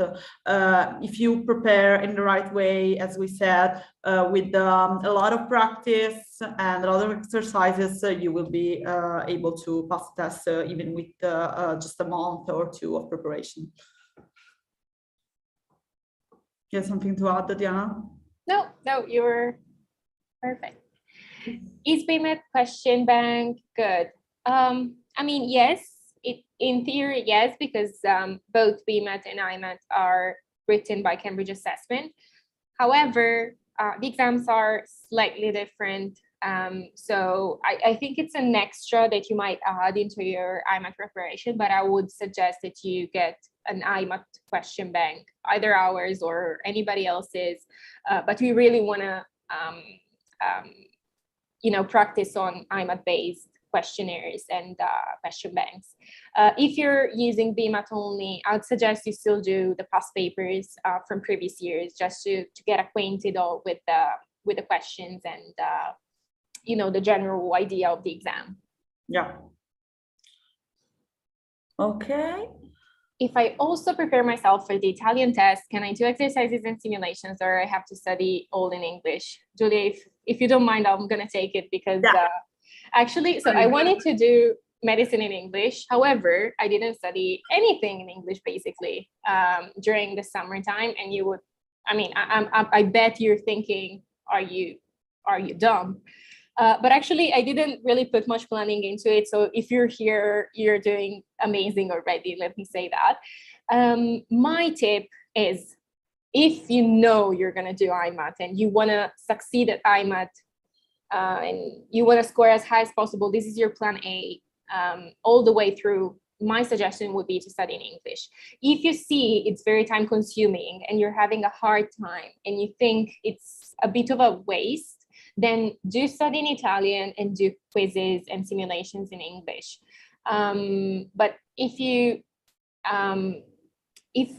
IMAT is your plan A, I would suggest you to study in English, if that's not impacting you in a negative way though. If IMAT is your plan B and you're focusing on medicine in Italian, then my advice is to focus all the way through the summer on the Italian medical admission test. You do the Italian one, and then you have a whole week to focus on doing quizzes and simulations. So you do nothing until the Italian medical test, and then you focus on IMAT, because the knowledge is the same. It's just the way you apply it and the way you actually practice that's slightly different. Julia, I don't know if you agree, but that's I agree. To conclude. Yeah, I don't have to enroll on the university websites that I have chosen as first location after paying as I did for the Italian test. No, you don't. For IMAT, as we said before, you just need to enroll on University Italy, pay the fee, and then get a confirmation email, and then that's it. Just be careful when choosing the first choice, because it will be you will be taking the test not in the university that is nearest to you, to where you live, but on your first choice. So if you just put Pavia in the first choice, you will have to go to Pavia to take the test. Okay, so be careful about it. Okay.